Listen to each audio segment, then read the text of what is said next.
Hello guys, నమస్తే. Recent గా తమిళ cinema ఆది పినిశెట్టి నటించిన శబ్దం అనే మూవీ మన తెలుగులో కూడా రిలీజ్ అయింది.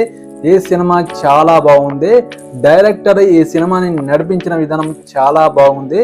ఈ సినిమాకి తమన్ బ్యాక్గ్రౌండ్ మ్యూజిక్ కూడా అందించడం జరిగింది.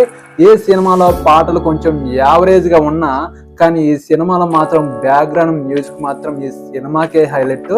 ఈ సినిమాని నడిపించిన విధానం డైరెక్టర్ పాస్ అయ్యాడని చెప్పొచ్చు. కానీ ఫస్ట్ హాఫ్ మాత్రం ఈ సినిమా నెక్స్ట్ ఏం జరగబోతుంది అనేది ఒక హర్రర్తో ఈ సినిమాని చేయడం జరిగింది. కానీ సెకండ్ హాఫ్లో ఈ సినిమాని కొంచెం సాగదీసినట్టు అనిపించింది. మొత్తానికైతే ఈ సినిమా హర్రర్ సినిమాలు ఇష్టపడే వాళ్ళకి ఈ సినిమా బాగా నచ్చుతుంది. మీరు ఖచ్చితంగా చూడండి. నా ఛానల్ని ఎవరైనా సబ్స్క్రైబ్ చేసుకునే వాళ్ళు ఉంటే ప్లీజ్ సపోర్ట్ చేయండి. నెక్స్ట్ వీడియోతో మీ ముందుకు వస్తాను. Okay, bye.